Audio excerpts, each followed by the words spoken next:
Hello everyone and welcome to the 78th episode of the Poorly Planned Podcast. My name is Benedict. You may know me. I'm sorry. We went a week without potting. I'm completely thrown off. I'm so sorry. I'm sorry. You may know me better as BHL Hudson. Here we talk about movies, TV shows, Cocaine Bear, a bunch of nonsense. With me as always is my friend, co-host, and some could say the Cocaine Bear himself, Frederick. Many say that, actually. Sorry, I should have said my gamer den having buddy, because before we started, you did... We did have a kerfuffle, as the kids call it, before we started. Cameras weren't working, and then they started working, and you had a background that you described as a gamer den, and I was just generally confused by the whole thing. But also slightly intrigued, and now he started adding Amazon wishlist for his own gamer den. It's all very confusing. Now I need to make my own man cave. It is what it is.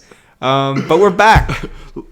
Oh, we are back. We had not potted in, I want to say, like 9 or 10 days? Possibly. Too long. Can I just say, we do often open these with, we're finally back, like as if every week is a majestic comeback for us, but that's just how we do with our crazy schedules.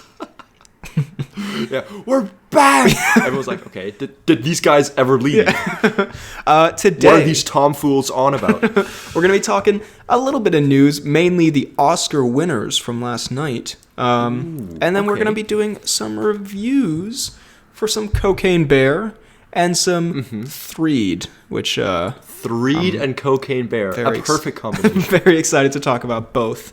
And then I'm thinking maybe next week we hit some mini reviews, possibly talk The Last of Us, because I haven't seen the finale yet, but...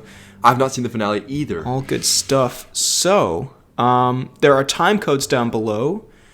Do we want to dive into this week's episode, perhaps? I think we honestly just dive into it. I think we should do it, maybe. Since we're back. Since we've made a miraculous return. Don't call it a comeback.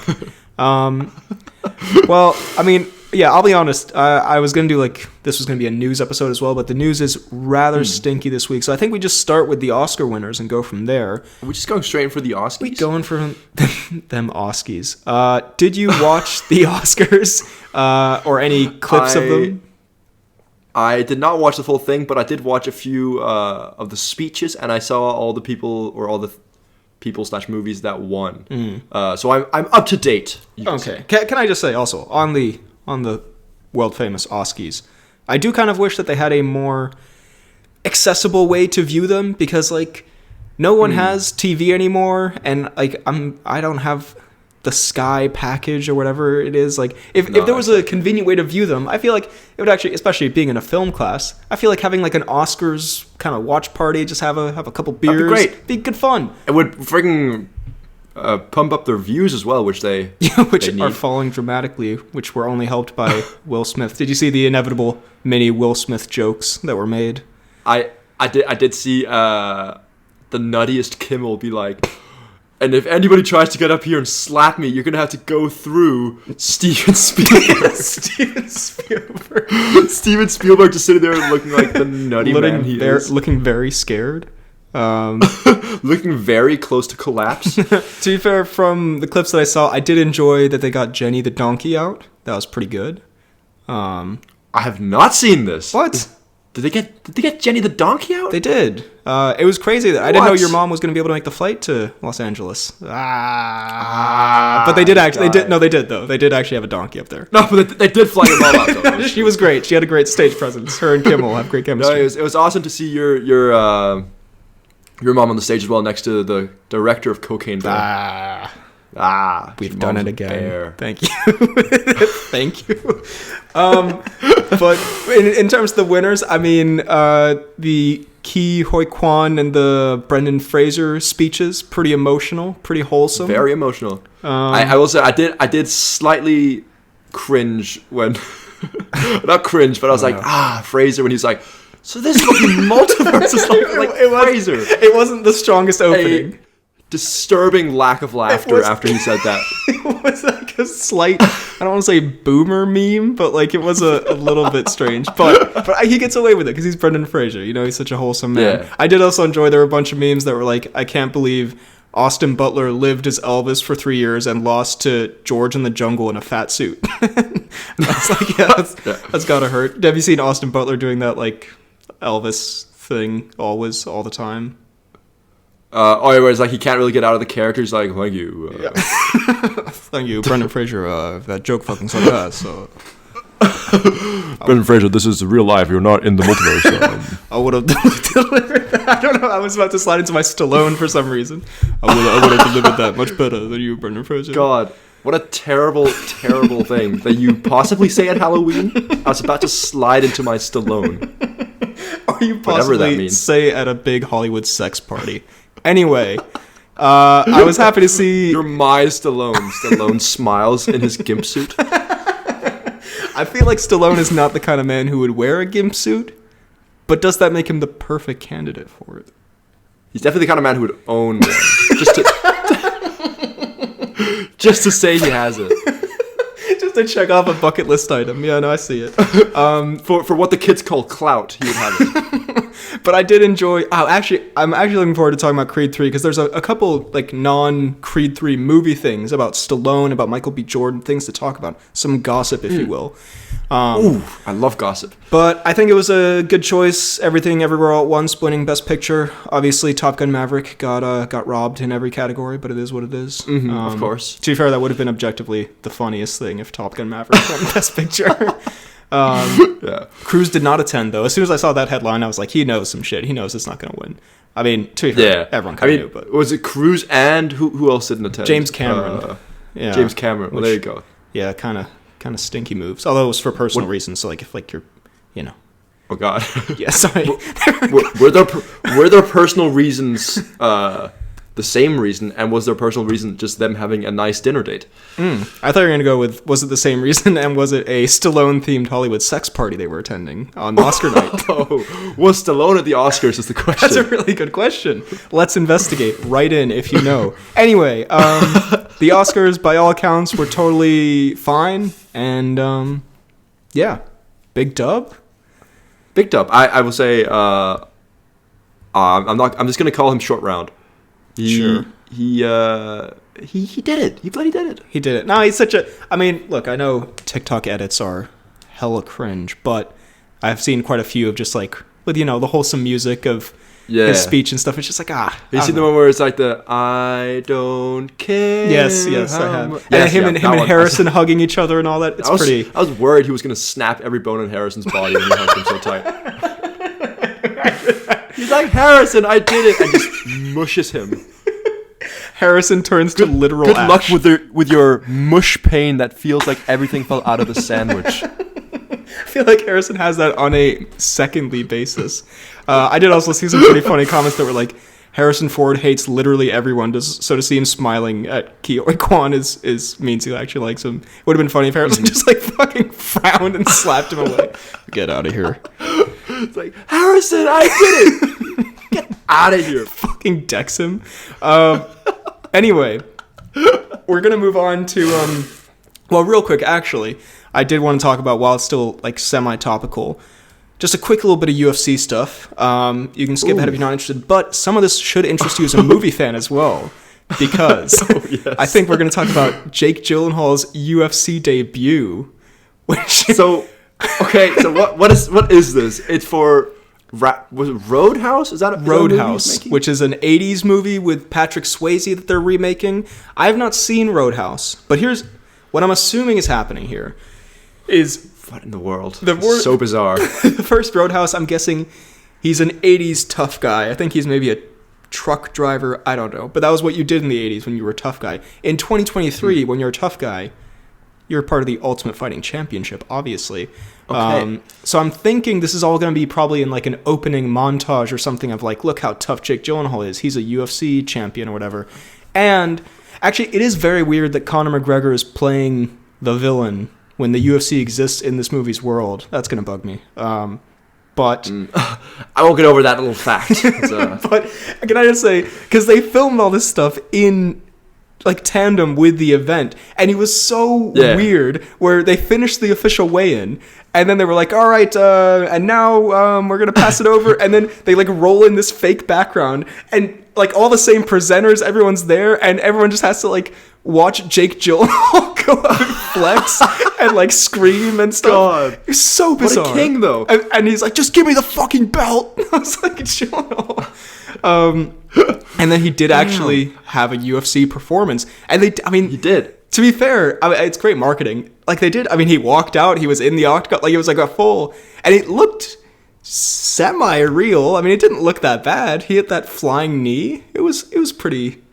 I did see the flying knee, which led to a cheeky little Gyllenhaal knockout, and then continued pounding into the dirt with throwing the ref off. Yeah, and they had to get him off him. He was like a hound, which is again kind of hilarious. They did this in the middle of the UFC event, so like I feel like if you're kind of half drunk in the middle, were they like? So some fights had already happened? Or I think so, because there were people in the audience, and I think because you didn't see it on the like, I was gonna say telecast, like on a fucking 80-year-old. What's it called? Like on the broadcast, you didn't see the actual thing happening, but they cut to like commercial. On the telecast. I assume just in the middle of the thing, they just filmed it, and I feel like if you were at the event, you would just be very confused when they start announcing a middleweight championship bout starring Jake Gyllenhaal in the middle of it. But especially if you're not a big movie fan, just like who's this guy? What? The champ's already here? Of course he is always the champ. But anyway, champ of not showering. Was that him? That was Gyllenhaal, wasn't it? No way, it was actually, yeah. God. I shower a lot less than people think I do, and now I knock people out randomly in the UFC. I mean, kind of alpha. But, yeah, no, good stuff for Gyllenhaal. Just two other points on UFC that I thought you'd enjoy. There was a guy who won with a big knockout, and afterwards he did, in fact, hit the gritty, which was an unfortunate sight to see. This is the same man who also, last time he won, he announced his wife was pregnant and then said, everyone in the division will be calling me daddy. So he's had an interesting run so far. But who is this guy? He's called Ian Gary. He's this Irish guy. I actually like him a lot, but he's Ian Gary, possibly the most plumber name I've ever heard. And then there was also just hilarious because we talked about it a while back. Remember when I told you this like Swedish fuckboy looking guy called the Pleasure Man fought in the UFC? Yes. And he went against like the most terrifying individual and immediately got fucked up. He was back, and it's just so funny because every time I see him, he's like such a guy we would have gone to school with or something. And I'll walk out there like, he said his opponent's pretty good looking, but not as handsome as him. And he's kind of like winking at the camera or whatever. And then his opponent walks out, and again, it's like the scariest looking human being you've ever seen in your life. And the Pleasure Boy has just no idea of what's going on How around him. did he get here? To be fair, it was a very good fight, although again, the Pleasure Man did once again lose and did get beat up, but it was a good time. The Pleasure Man lost and got beat up. He did also walk out to I'm bringing sexy back, so just a lot going on in that man's life. What in the world is this freaking character? I actually love him so much. I really want him to just keep coming back, even though he loses every fight he's in. They just never cut him. What's his record? God, I don't know. Can't be that great. But no, good for him. Sure. He's just 0-70 somehow in the UFC, still with this unmatched confidence. He walks out, thinks he is the hottest shit on this earth, gets beat up, immediately forgets, moves on to the next one. Goes to fight Jake Gyllenhaal. I would actually watch the fuck out of that. Do you think Jake Gyllenhaal could beat up some UFC fighters? No. No, absolutely not. Actually, what if it's so? What if it's the world champion? What if it's the Pleasure Man? Maybe. But anyway, good stuff in the UFC world. Should we move on to some reviews? We're just blasting through the show. It's gonna be. God damn. It's gonna be sexy. Might have to put in some anecdotes at the end or something. We have to fill some time. It's gonna be a 20-minute episode. Might have to think of anything interesting that's happened. I have to turn this into a quiz episode. Do we want to talk Cocaine Bear or Creed 3 first? Should we? Probably Cocaine Bear, shouldn't we? Yeah, I would probably say Cocaine Bear. Spoilers for Cocaine Bear. Now, this is interesting. When I first saw it, I had a very good time, I'm not gonna lie. Since then, my estimation of it has gone down a little bit. And then I see you coming out of it saying it didn't even meet the bare necessities, which I did enjoy, to be fair. So, thank you. I mean, again, it wasn't even that bad. Actually, you know what? It was a weird time because I think I went to watch this movie not on a good day, and even though, I hope neither of them listens to this. My girlfriend, my friend, I went to watch with them. They weren't being overly chatty in the movie, so some of the fun bits, I'd be like looking to the side, and then they'd be like, they wouldn't be saying much. So I think if I'd gone with my boy BHL, I think it would have been possibly a more nutty time. Still a great time though, guys, if you're listening. I definitely don't hate your guts. I definitely love you both, but like, come on. I was very tired on the day as well. I ended up falling asleep for 2 minutes, not because of the movie, but just because I was like so tired. And then I woke up, and then it was just like I woke up just before the ambulance scene happened. I was like, what the? Well, I'm glad you woke up for the greatest scene in all of cinema, which was clearly it was such a good scene. That was a very good scene. I think I had kind of an opposite experience in terms of I do agree that I think this movie, how much you enjoy it, does depend a bit on your cinema experience, because I went with a couple friends post pint, so we were cinema pint cinema pint. Cinema pint. God, imagine starting without the first pint. So I go cinema pint cinema. Already, that's actually such a good idea. Already feeling pretty good.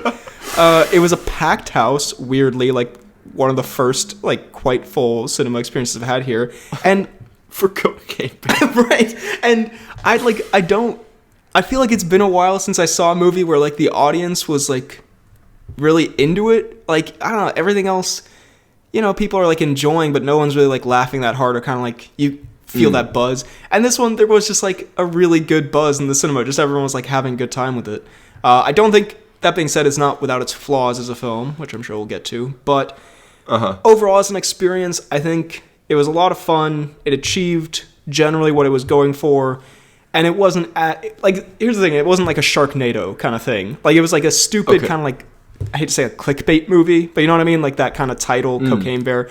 But it clearly had a bit of like a cleverish comedy writer behind it, you know what I mean? It did have a bit of substance. I will say, my girlfriend, after walking out, she said, "Ew, that was the worst shit I've ever seen. I almost walked out." Damn. Not a fan of the Cocaine Bear. Not a fan of the Cocaine Bear, but I will say there were definitely things I really liked, i.e. the bear itself and the ambulance stuff. That was very fun. Yes. But there were some characters that I know, like, it's a movie that doesn't take itself very seriously, but some characters I still found a little bit annoying. Which characters are we talking here? We're talking mainly Henry. Which one was Henry? Henry was the little boy. Okay. Shocker. I shouldn't even have asked. Did you hate the drug dealer adults, or the like fun park rangers, or the child actors who you notoriously despise? Yeah. I don't know. I don't know. I thought he was think okay. Because it was such an over the top. What do you say? I thought he was okay as far as child actors go. He wasn't that bad. Well, I shouldn't prompt you. Actually, I'm giving you. You're trying to hold back. I'm giving you reason. You're giving me some substance here. No, okay. I'll say the acting itself. I just didn't really like what they did with his character, if you could call it that. I think I was a little bit disappointed. And this is definitely my own fault, but I was a little bit disappointed for a movie that was so over the top in its violence. I would have found it so funny if like the whole thing's resolved and then something truly terrible happened to Henry. Yeah. At the end, like they're like all like standing like by the waterfall. They're like, oh, it's a happy ending, and then out of nowhere, like the bear just Henry leaps into frame. Leaps into frame, and Henry just starts screaming. I think that's so funny. I would have, to be fair, that would have been pretty good. I will say I also enjoyed what's his name? The guy from Modern Family. Oh, was that him? Was that Jesse was him. Tyler Ferguson? Oh, Huh. He was fun. He was fun while he was there. He was Did decent. you not like... my favorite characters were Ice Cube Jr. and Alden Ehrenreich. I thought they were fun. will say I did enjoy them. They gave me kind of a lemon and little bit and tangerine kind of vibe. Where's that fucking guy been? Alden Ehrenreich from Solo. He was in one stinky Star Wars movie, and now he's been gone. I don't know. He's a cool guy. Cocaine Bear. Yeah, he's been doing this for the past 6 years. This has been his life project. Getting squished by a bear's vagina. That happens. That does happen. Long vagina when you think about it. I was gonna say, I appreciate the comedy of it all, but when he said that, I was like, where is your shoulder? Where is this bear's vagina? The vagina would be in its like neck or something. Can we get some anatomy on the cocaine bear? Does cocaine affect the placement of a bear's vagina? Right in. Bill Nye, please. Honestly, my main complaint would be kind of a little bit relating to what you were saying about, like, maybe at the end it comes in and eats the fucking kid or whatever. I feel like it could have gone a little bit more absurd, a little bit more... It was a bit too tame. That's exactly, like, I think that was my main thing, because it kind of bordered on the... Not the board... I mean, I guess, like, you could say, like, I think they could have just done it so... Because the movie clearly knows it's a stupid movie. Yeah. So why not just embrace that fully? Because I don't think it would have hurt if they just went over the top and just, like a few more of the ambulance scenes. Yeah, like, I think the ambulance scene was... And the opening as well, which, by the way... During the opening, you'll be happy to know, my friend leaned over and said, "That's Freddy," about the camp at the start. Let's go. I will have a good and friendly word with your friend. But like, I think the opening's really fun. The ambulance scene's really fun. I really enjoyed, spoiler alert, if you care about Cocaine Bear, at the end when it's like a superhero movie and the cocaine falls into its nose and it like makes a heroic comeback. I thought that was hilarious. But I think there's especially at the start, there's way too much time with no Cocaine Bear between those. There's a distinct lack of Cocaine Bear and Cocaine Bear. And I appreciated that it had like more character. Again, it had like some substance to it. But I think maybe you dial the character stuff back a little bit. You up the absurd violence a little bit more. I think as soon as one of the kids... this sounds like a fucked up thing to say, but just as soon as one of the kids didn't die in that first exchange with the Cocaine Bear, I was kind of like, okay, it's going to be a bit more safe. Like, none of the characters you really like are going to die, you know? Yeah. I might have zoned out for this bit, but why was it that the girl was taken to the freaking, like, cave? I thought the Cocaine Bear saw her as a cocaine cub and was going to, like, be her Cocaine Bear mother, but I think the girl just hid in the cave, which is a bad idea, I would say. Which is so, can I just say, so stupid. Why would you hide in a Cocaine Bear cave? Bit of a... Also, how do you run away, leaving a trail behind you, run into the cave where the bears are? And not get It's one of the stupidest things I've ever seen. No, Again, it was stupid decisions by stupid children. Very true. I did also, I hate to say it, find it a little bit funny, the Ray Liotta character, who, like, I mean, rest in peace, and he's a great actor, and he's great in this, but the fact that, like, it says in loving memory to Ray Liotta after, again, spoiler alert, what can be described as a bit of a gruesome death. It's like, which, is this his final film appearance? Because if this is the last time audiences see him on screen, that was a bit fucked up, I'm not gonna lie. I think it is. Also, can I just say, I feel like we could have had a more brutal Ray Liotta death at the end. Because all they kind of do is just, like, nibble on his guts or whatever. And, like, the ambulance scene, that fucking park ranger woman gets it way worse. She does get it terrible. That's... and that whole thing with the teenage thugs as well. Very funny. That was very good, yeah. No, all of that stuff was what I was hoping for. Mm-hmm. Ice Cube Jr. was great. Where he, like, beats the three of them up. Yeah. Yes. Delightful. Yeah, I did also very much enjoy when she's leading into the stethoscope and goes, "Bear." And then it explodes from the door. That was very good. Yeah. Bear. I will say, fucking useless paramedics. Like, the woman's, like, bleeding out on the ground. They put a stethoscope on her, and then, like, for a minute, she's like, calm down. Yeah. What are you doing? What are you going to do with the stethoscope? What's Why happening? do you have this stethoscope out right now? That's a very good point, actually. She's bleeding. You can see what's wrong. And then you just hear, Bear.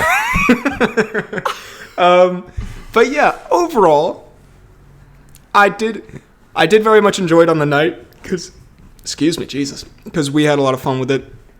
In hindsight, it could have been a little bit more cocaine berry, if you will. Yeah. But overall, I enjoyed, I would say. I liked. Okay. If you have any more points, by the way, you go ahead. I think I've just got almost an opposite reaction to you, where it's like I didn't really enjoy it that much on the night. There was like a few points, like the ambulance scene, that I enjoyed. I think because the company I was with really didn't enjoy it whatsoever, I was like, okay, maybe this wasn't so good.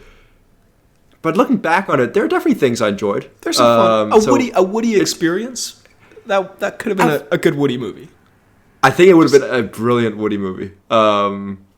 So like, I think we always we're kind of meeting in the middle. You liked it to begin with. I didn't like it so much. We're both kind of just kind of meeting at a little crossroads meeting here. In that beautiful cocaine bear medium.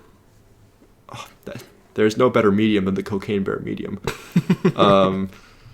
So I give Cocaine Bear like a 6 Dead Henrys out of 5 Ray Liotas.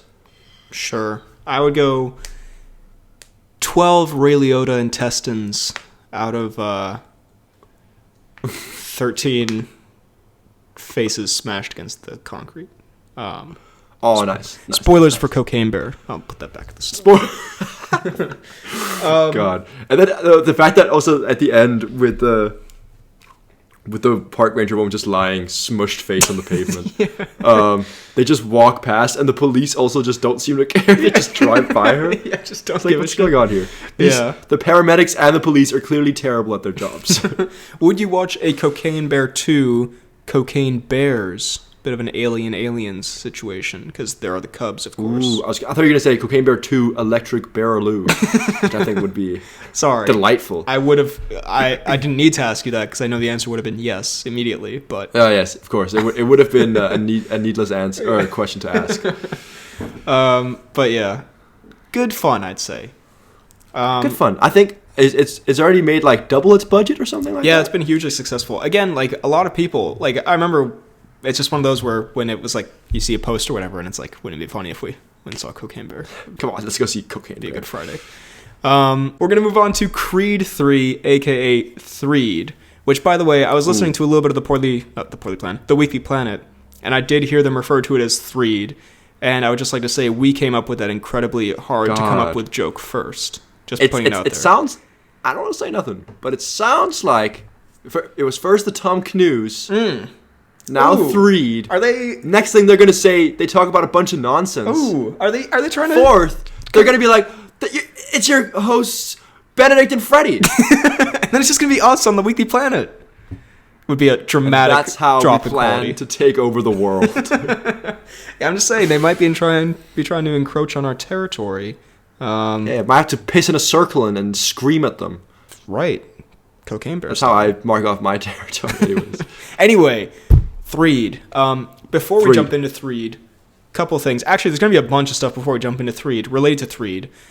First of all, actually, we'll talk about Stallone when we get to the film. I want to ask, did you see the super cool Michael B. Jordan clip where he was reacquainted with someone who used to tease him in high school? Did you see this clip? I did not see this clip. What? It was everywhere. What do you mean you didn't see this clip? It's so good. Is it a short clip? Because I'll quickly look at it now. Yeah. But basically, it's you can look it up. Let's get a live reaction. It's such a cool clip. I didn't even send it to you because I assumed you'd just seen it. All right, let's see here. I'm just gonna search on TikTok. Hopefully, I'll find it there. Michael B. Jordan bully. Look that up. And we know each other. Is it with the interviewer?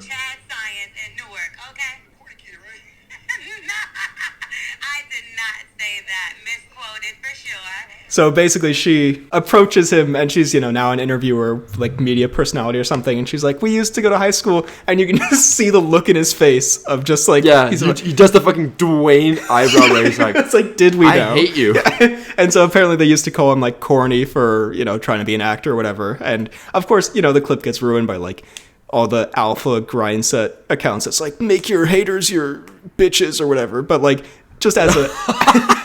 which is a great quote to live by, to be fair. Make your haters your bitches. But it's just a cool clip. And then later on, Jonathan Majors comes in, and I just get the vibe that afterwards he was like, "Fucking hate that girl." But Jonathan, please. Also, don't you love their dynamic? They're now like best bros. Apparently, they said they want to do like a De Niro Pacino style career where they're just in a bunch of movies together. I would love that. That'd be pretty great. I'm not gonna lie. But anyway, I really like Jonathan Majors. I do as well. I think he's had a big comeback since starring in the season finale of Loki. I would argue which peak of his career, as we've established, was a low point for anyone in Hollywood. But anyway, Creed 3. I think I had a bit of a cocaine bear type experience with this one because I had the worst possible fucking audience I've ever seen a movie with for this movie. And I'm not going to lie. So I saw it the first time on opening night, and I think the audience kind of ruined it a bit. And so I was like, you know what? I'll go again tomorrow because, I'm obsessed with these movies and whatever. So I went the next day. I saw it twice, and I went early in the day. I was like, there'll be no one in the cinema. I'll have like a cinema to myself. It'll be great. It was even more crowded, and it was an even worse crowd the second time, and I was just absolutely fuming. They were just, quick BHL rant.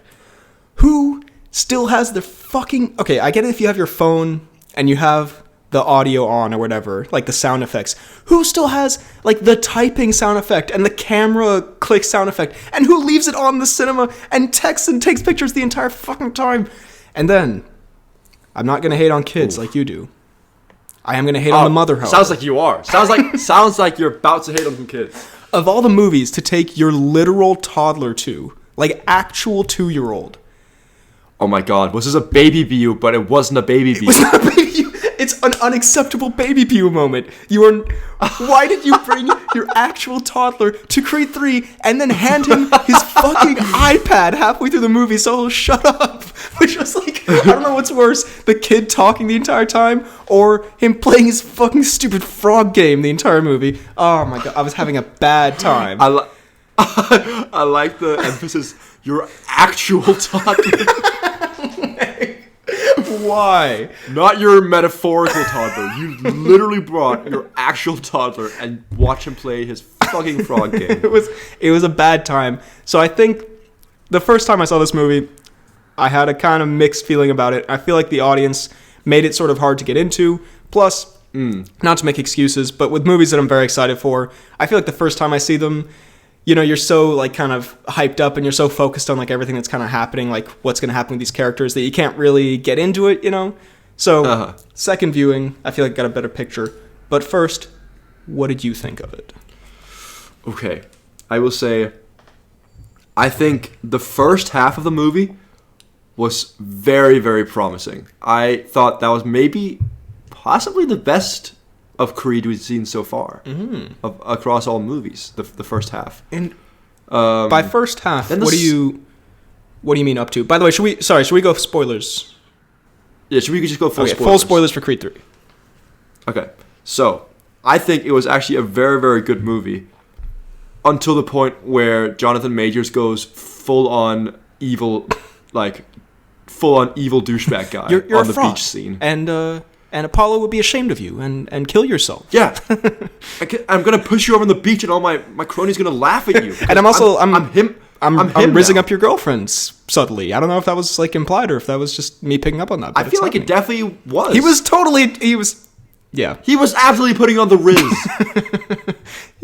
Jonathan Rizzler.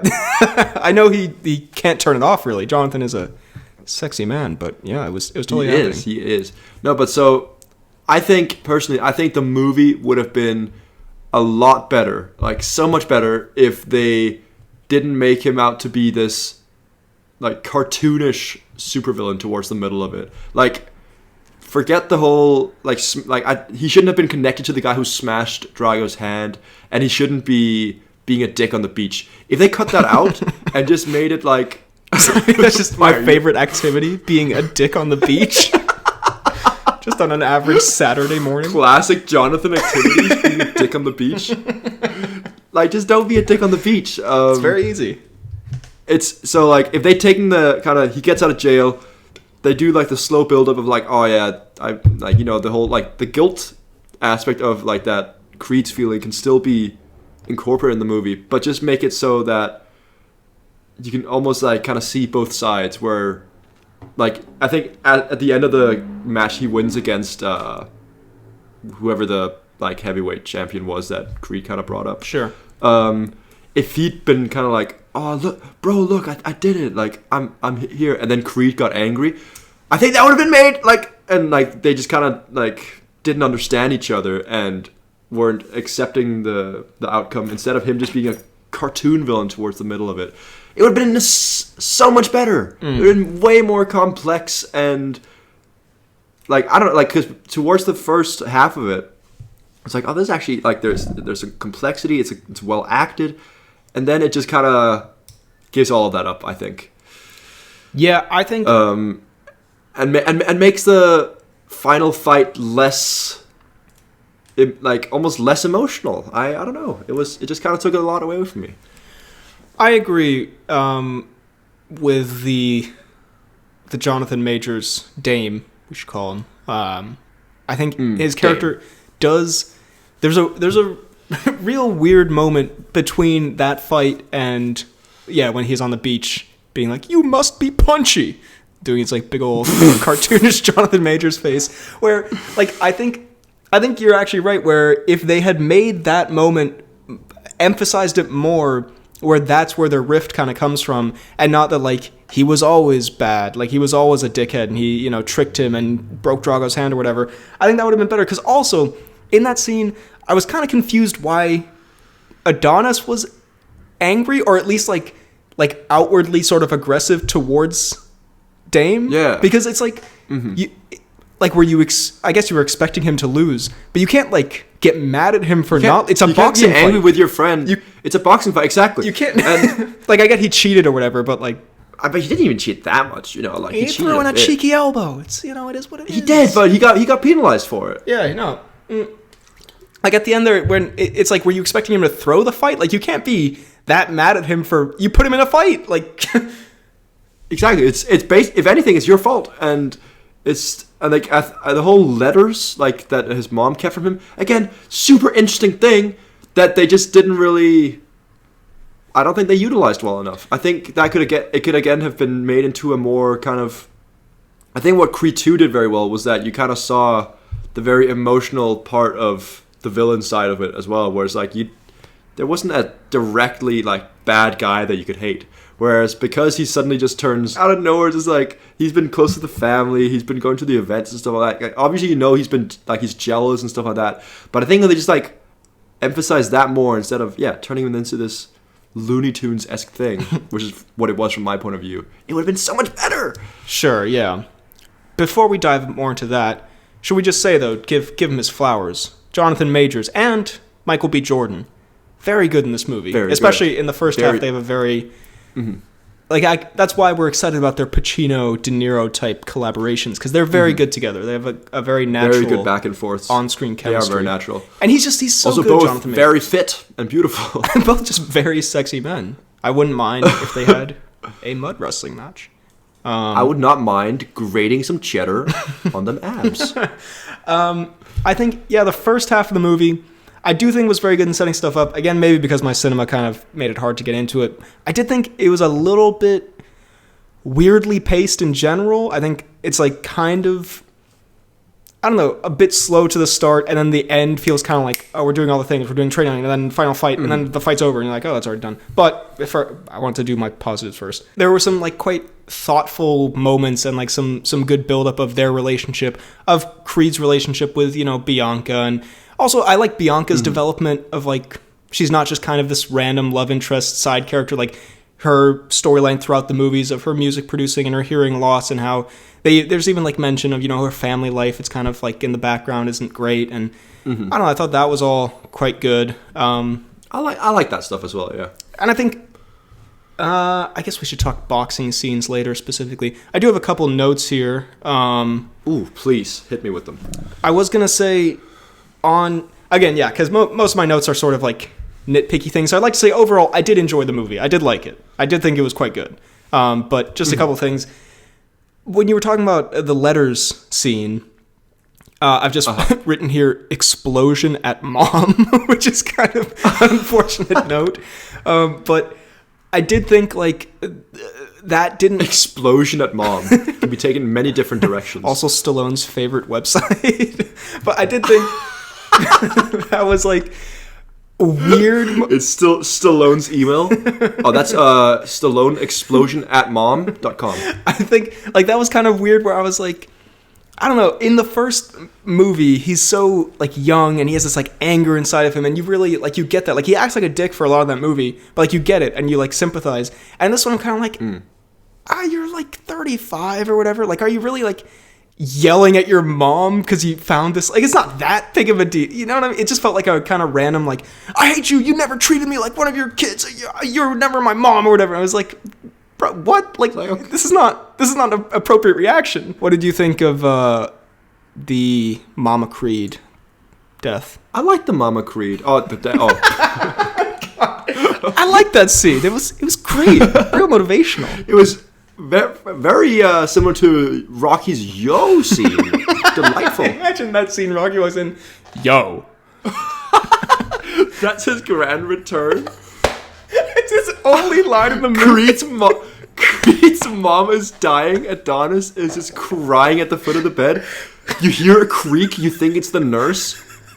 It's Rocky in full leather outfit. Yo! In full leather gimp outfit? I don't just own it. I rock it. Yo. There's a reason they called me the champ. Let me show you why they call me the Italian Stallion. That's Creed's mom is just slowly losing her mind and dying. I'm sorry. Slowly losing her mind and dying. So what was your favorite scene in Threed? Oh, that has to be when... that has to be when Creed's mom loses her mind and dies. Oh my god. To be fair, it was a very good scene. I hate that we're memeing it. That would have been so much better if we got a yo. That was a very good scene. To be fair, I think she's been great in all these movies. I think she was great here.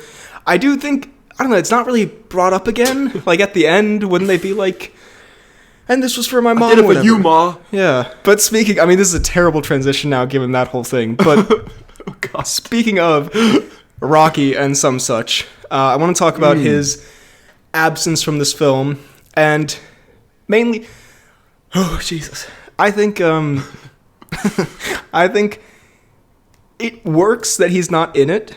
Like I think the franchise is able to continue without him, but I think from a character perspective, I do think it's weird, like just in the film's world, that he's never mentioned. Besides, like, you know, they say like Rocky and Apollo did this, but like, where is he? What is he doing? Would he not? Would he not call like? But where the fuck is he? Who's seen Rocky? He's in federal prison or something. Like, wouldn't he? He's had this thing. He walks in and just destroys families' last moments with their loved ones by going yo. A judge thought it was too much. Like when his mom dies, who's, you know, I mean, Adonis and him are like, you know, family basically. Wouldn't Rocky call him and be like, hey, sorry, or come to the fucking funeral? Like, Adonis checks his phone. It just says Lamau. It just says in all caps, yo. You know Rocky's in town. He's there for a party night. He has no idea what's happening. It's a Coach-esque return. Actually, he knows exactly what's happened. That's why he's in town to party. But I did think it was weird that they never mentioned. They could at least say like, oh yeah, Rocky's, you know, in, because at the end of the last movie, it's kind of implied like maybe he moved, you know, to Canada to be with his son or whatever. But at least like say that or something, you know. It's weird he wouldn't. So why is it that Stallone isn't in this? Oh well, should we get into the Stallone drama? Oh please. So, when Stallone wrote the first Rocky movie and came up with the whole thing on his own. But and this might not be 100% accurate. This is just like what I've gathered. But to get the film made, he sold the rights to the character to Irwin Winkler, who's like the producer of all these movies, because he didn't know it was going to be a franchise. He just wanted to get his movie made. And then since then, he hasn't had the rights to Rocky. and Erwin Winkler has, and whatever other parties are involved. And so Rocky, they've been kind of at odds because Rocky Stallone, he wanted to like make his own Rocky movie about like him training a new boxer or something. I think it was like an like illegal immigrant or something. He wanted to like tell this new story, and they wouldn't let him do it. Okay. And then, do you remember we did talk about one of my favorite things we've ever talked about when Rocky made that Instagram post? When Stallone made that Instagram post where he was about like the Drago spinoff they were planning. He was like, these fucking producers and their cancerous vulture children keep picking the bones of my franchise. It was like so extreme. I do remember. And it ended with, all respect to Dolph, though. He did an interview where he said, like, I'm not going to work with those fuckheads again. I'm paraphrasing. But he was like, if Michael B. Jordan wanted to, make Creed 4, I would happily do a movie with him, but I can't do it with those guys involved. Like, there's too much, like, bad blood. So he's just having a big old feud at the moment. Big old Stallone-esque feud. Yeah, okay. With those vulture children of his. So, that's a... Really, really sounds bitter. Another note here. Lil Duke has only lost. In relation to Rocky no longer being his trainer, I just think it's funny that, like, in these movies, I feel like we've only ever seen Lil Duke coach fighters that get the shit beat out of them. Like, he coaches the guy Adonis beats at the start of Creed 2. He coaches Adonis when Drago beats the fuck out of him. I feel like he's only taken L's. So, like, for him to be, like, the one... I don't want to say nothing. Lil Duke sounds like a not great coach. I'm just saying. At the end, when Lil Duke's, like, giving him the inspirational speech, it's like, let go of the past. Let go. I'm like, Lil Duke, you're just winging this. You're, like, the result has nothing to do with you. You're clearly just... Lil Duke, you are a side of a side character. You are the weakest link. I actually like the, like, actor, but... Yeah. Let's see. Okay. This is another thing that kind of took me out of the finale and the whole arc of the movie. They try to keep painting it like Creed is this, like, old man now. They're like, you're old. And at the end, they're like, he's an underdog. I bet he wish he didn't come out of retirement for this. It's like, is he that old? They said he was 35? Is like, that super old for a boxer? He's not... So, like, he was retired for 3 years, which, it's kind of long to be out, but it's not that long. Rocky retired for like 30 years and then came back, and it was like, oh, he's so old now. This one's like, you were just the best fighter in the world. And that's the thing, one of my problems with the final fight, with all the other movies, I feel like A, it was really necessary for his character to do it, and B, he was like an underdog, and you actually felt like a threat of him losing. In this one, A, I was like, you should beat this guy up pretty easily. Like, he's not... It's not... I don't see you as... There's no way you're the underdog. Yeah, how the fuck are you the underdog?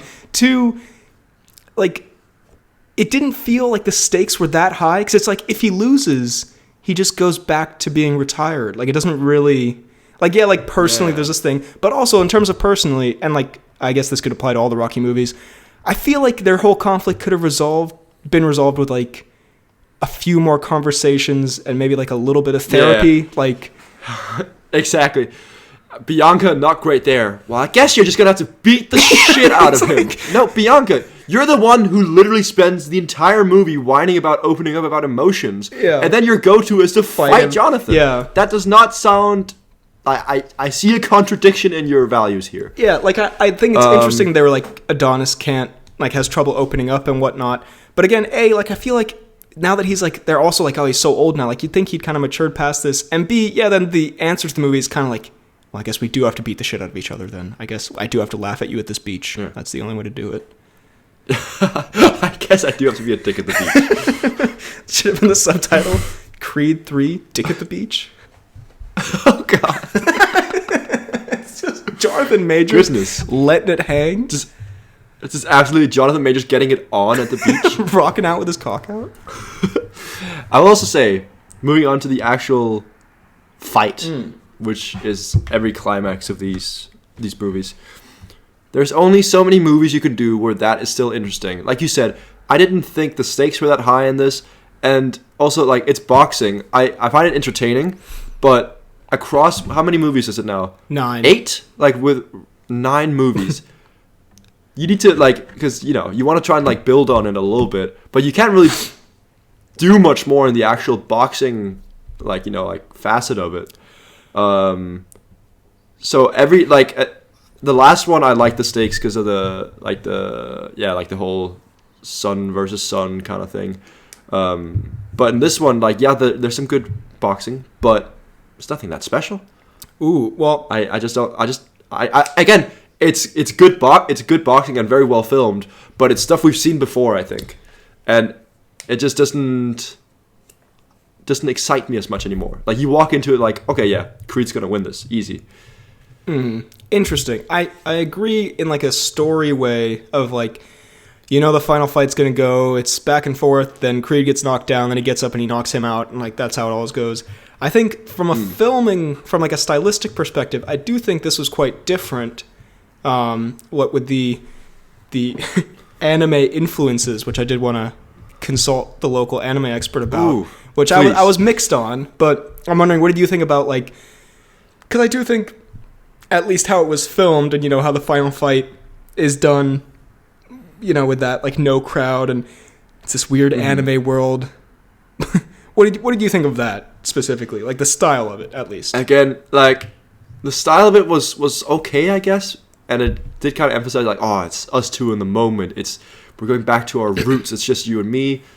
Don't care about nothing else. But at the same time, Sure. I mean, yeah, to be honest, I thought you would be more impressed by it than I was, just because you're, I the was anime boy. not that impressed by it. I thought it was, like, anime boy. interesting that they tried to switch up the style of it, but I did think there were a couple of moments in that final fight where I was just like, it's a little bit too weird and stylized. Like when the prison cell door comes up behind them, I was like, what the fuck is this? Like, this does not look is good weird. At all. It does feel like, it feels a bit forced, whereas like they know that they've just had a boxing match at the end of every one of these movies, so it's like, let's try and put some funky graphics and anime stuff in here, where it's like, it looks okay, but it does feel like, if this wasn't the 8th or 9th of the movies and this was like a kind of standalone story, they would not do that, I don't think, at all. Sure. Yeah. I did like the, like, he can, like, they're seeing each other's weaknesses and stuff. And like the slow-mo and whatever. And I did like Jonathan Majors. Kind of Sherlock Holmes-esque. Yes. what does he say? Wait. Discombobulate. There you go. Imagine Jonathan Majors just leans in. Discombobulate. Just smacks him. He leans in. Bear. Bear sweeps the ring. The prison cell is actually the cage holding the bear. Bear. I did think... Yeah, I did like just Jonathan Majors's, like, I've seen some memes and stuff kind of making fun of it, but just his general demeanor, his just like mean mugging kind of vibe was good. I also, I've written here Dame's goofy ass boxing style, but I guess it works because he's been in jail for so long, so like, because like whatever the fuck this is, guarding thing, that is not a thing you can do in boxing. Like, it was so weird, but I honestly that's something I actually kind of like, because they switched it up a little bit, and it was like that kind of did show that he's this unrefined gem. He's got the power, but he's clearly just like more of a street fighter than he is a boxer. He just goes, I mean, like, none of the boxing has ever been that realistic, but some of how at first I was like, what the fuck is he doing? But then I was like, okay, I guess it kind of makes sense. I like that part weirdly. Again, you can tell who's the fighting, like the guy who likes watching fighting things here, the guy who's just Jonathan Majors did the thing. No, Jonathan Majors crossed his arms in front of his face. It's very cool. He's a dick at the beach. The last thing I'll say. I was gonna say the final training montage, as I'm a training montage Rocky connoisseur, I did think was kind of bare bones. It was like, okay, that was a training montage. It wasn't anything that, it was solid. However, we did get, in a way, our big wish for this movie of a Creed Big Nasty team up. It wasn't exactly. It wasn't like a Rocky Apollo. But we did get a Big Nasty. They did do a little like, is your hand good? Like, good enough to beat you? And then they start making out passionately in the ring. And then they start just while Lil Duke watches. But yeah, I did of course enjoy the Drago return. Although it is kind of funny when like they're like buddy, and then Creed's sort of acting a little bit annoying, and then Drago just fucking drops him. I'm like, I don't know if that's proper sparring etiquette, but whatever. Lil Duke's like sitting with his popcorn. Hey, that's not etiquette. Lil Duke, the most useless man. But anyway, overall, Creed 3. Lil Duke. I did enjoy. I think I was a little disappointed because, of course, I love the first two so much. I think it's solid. It's definitely my least favorite of the three. I'd probably go me too. A 7.9 to an 8.1 out of 10. I know I could say 8, but that's too easy. Somewhere around there. I like it difficult. But yeah, something like that. Just quickly on the training montage thing. Sure. The best training montage, I dare say, is either Rocky 3 or Rocky 4. I would go Rocky 3 personally. I mean, personally, where he's training with Apollo. I would go Creed just for like personal bias, but objectively, Rocky 3, because Rocky 3 has Eye of the Tiger. Rocky 3 has There Is No Tomorrow. It's very good. Some could say the Sigma grind mindset. God. Well, I would give this one. Sorry, I was imagining him. Adrian, I got the Sigma mindset. You can't stop me. Yo, bear. Mama Creed is lying there in the bed, taking her last breath. Sylvester leans in. Bear. The bear leaps in. Mama Creed is taking her last breath. Adonis, come here. I need to tell you something that I never told anyone before. What is it, Ma? Anything? Bear. It flies into frame. It being Stallone. It's so powerful. It's like Banshee from the X-Men. He's just blasted backwards. Oh, Jesus. Anyway, yeah. Creed 3. Blackagar Boltagon style. I give 3. I'm going to say 17 Jonathan Majors out of half a bear. I think I say out of... No, sorry. 17 Jonathan Majors out of 2 last rattling breaths of Mama Creed. God, so fucked up. It was such an emotional scene, too. You started it. God, I'm so sorry. She's alive in real life, so it's okay. We're now... in memory of Ray. Jesus. Yeah, imagine that. Her Mama Creed's final scene is her guts being eaten by the cocaine bear. By Jonathan Majors. Adonis walks in. He just sees him absolutely ravaging it. He just sees the Channing Tatum dog-esque kind of activities. Mama Creed is smiling for some reason. Lil Duke is there. That's her final word. Oh my God, Lil Duke is there. Just looks up. Duke. Some people see their life flash before their eyes. All Mama Creed saw was Lil Duke.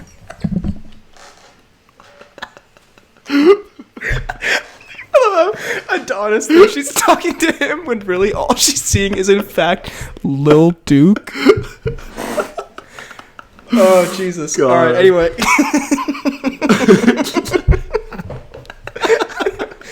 Jesus. It is what a terrifying phenomenon. To think you're doing anything at all, and then it turns out it's all being influenced and directed at Lil Duke. The world's worst boxing coach. That's what it said in the manuscript. Sorry, you'll be playing Lil Duke, the world's worst boxing coach. Oh, Jesus. Anyway, it is now time for... God damn it. The joke.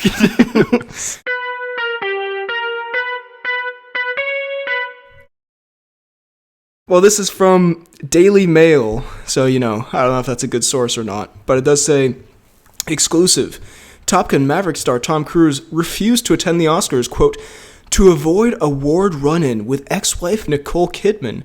despite the smash hit movie that saved Hollywood being nominated for Best Picture. Sorry, it sounded like I fucking came halfway through that sentence. I'm just out of breath. Sorry. Despite the award-winning movie. So, I mean, I'm gonna assume this is probably just some celebrity gossip bullshit, but who cares? I thought guess? him and Nicole were on decent terms.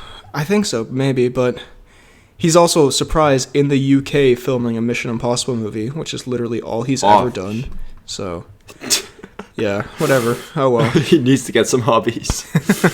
I feel like he's had so many hobbies, and now they've just blended into being what he does for a living with his movies. Yeah, you need to separate work from pleasure, my guy. Sorry. Don't get on that Little Duke train, please. We're now gonna get into the Little Duke train. A horrific pornography film. We're now gonna get into the announcements and such. We're gonna do some comments first. Actually, let's see if there's anything on the fan page. There's not. Okay. We're gonna do some comments. First of all, this is from episode 176, because we didn't get to that last time. Al Feld says, one thing about the date this pod was posted on is that this marks the 5-year anniversary of Pod 18, which was the one that featured you guys talking about the Venom trailer, Dark Baloo, and the birth of the Cump. Also for Freddy, this one reviewer on YouTube called The Nostalgia Critic is doing a Pirates of the Caribbean themed month and just did the first film. All I'm saying is be prepared for him to talk about Thwaites, Kaya Scodelario, and Pirates, aka Fishface, aka fucking Fishman, aka Bardem. Pirates. Many names for Bardem there.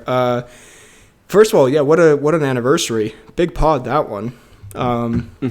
Thanks for the reminder. And I am familiar with the Nostalgia Critic, and he is an interesting character. Is that in a good way or a bad way? Tough to say, really. We're going to move on to Shrumpy, but thank you, Al. Shrumpy says, I was honestly having a pretty rough week, but my face lit up when I saw a new episode posted. Love your guys' work, even if I'm not in on many of the running jokes.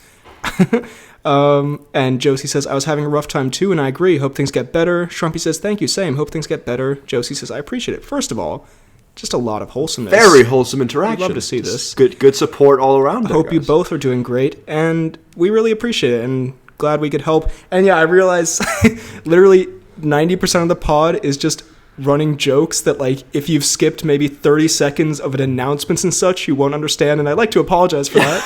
But it is what it is. Hopefully this one's quite contained. We've never mentioned Lil Duke before now, so hopefully you can enjoy that. But we will in future, I'm certain. Yeah, you will come up very often.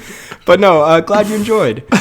Josie says, fun fact, I was discussing Quantumania with some friends of mine, and I mentioned that the Kang in that movie is much better than in Loki, and I hated that Kang. And as soon as I said that, my friends were acting like I hated Ghostbusters Afterlife. It was so controversial. It was kind of hilarious. You have, some could say, the best takes. Don't listen to your friends. And the worst friends. Your friends are on some Little Duke shit. Make of that what you will. AKA losing. ZJ says, great pod. Also a porno where you two F your female selves would be better than Ant-Man and the Wasp Quantumania. Interesting take. Hard to disagree. But not wrong at all. Thanks for the support, I suppose.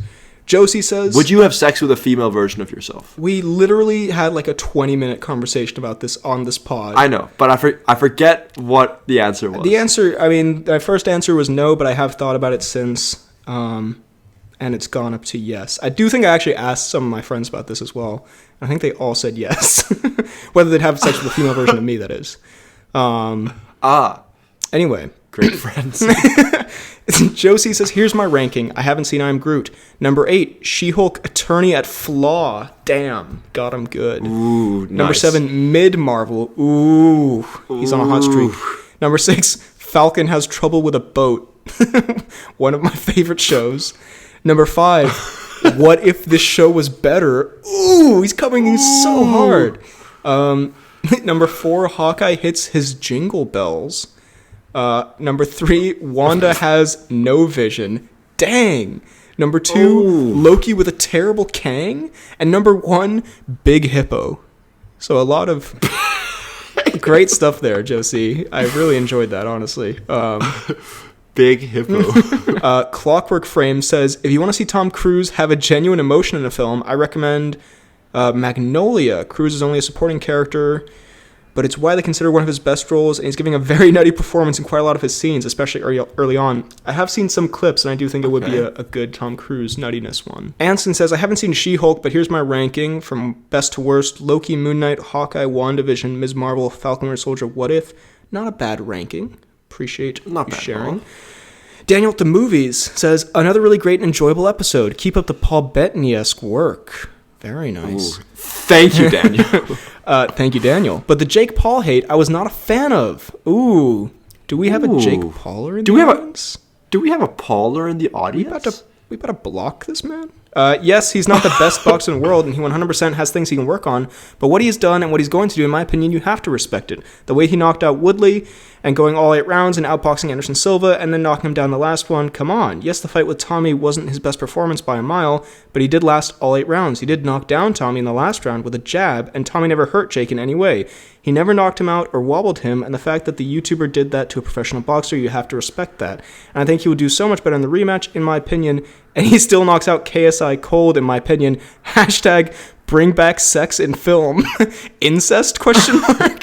So the comment took a strange turn at the end there. No, I mean, some fair points. You had to get a lot of things off his chest there. Yeah, some fair points.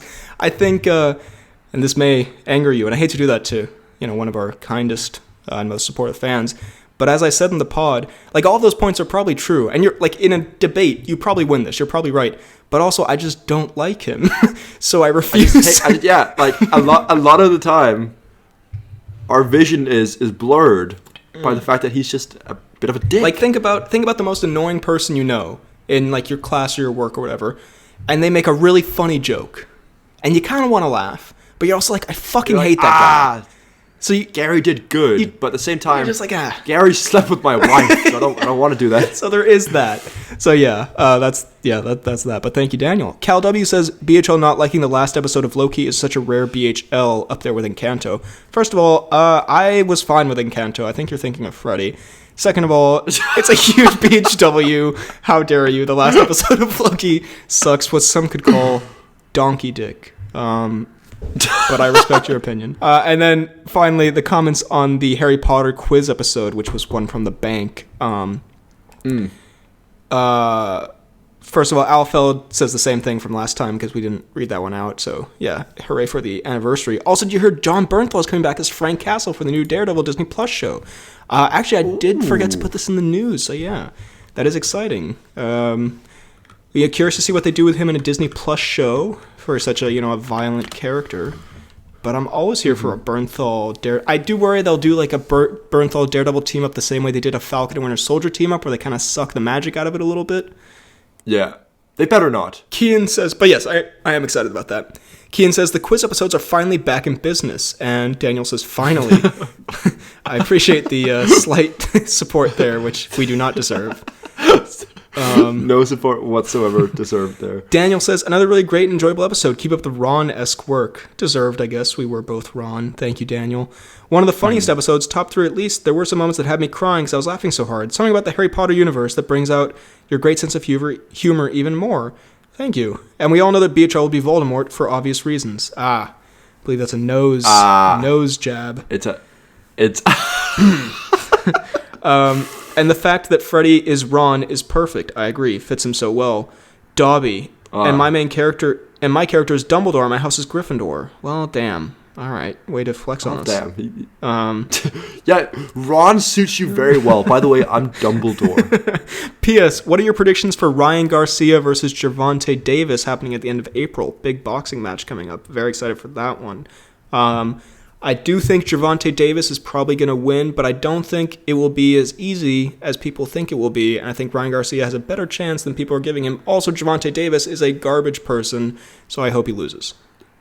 Is Ryan Garcia the guy who punched Jake Paul in the stomach and, like... Yes. He's made him go to the hospital? He's the big, like, influencer kind of boxer, but he's actually, like, a good boxer as well. He's actually very good. And Gervonta Davis is amazing as well, but he's also kind of a scumbag. And finally, Josie says, I got Sirius Black and I'm in Gryffindor. Also, this got me crying laughing. You both got the Grint and both are in Hufflepuff. You're truly meant for each other. Really embarrassing result. Like, truly tragic. I'm actually upset. But... Anyway. I forgot we were both good. But I'm glad you enjoyed, Joe.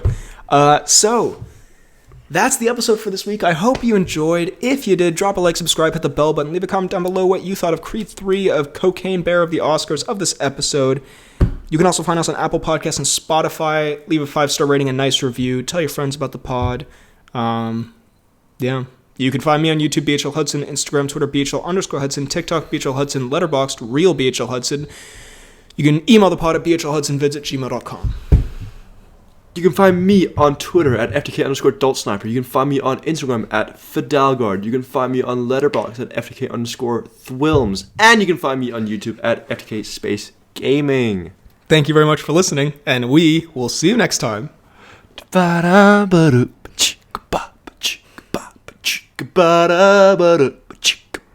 Little bear. I was genuinely wondering which one is he going to go for, and you somehow managed to pull them both off. You didn't suspect the combo. No one ever does with a little bear.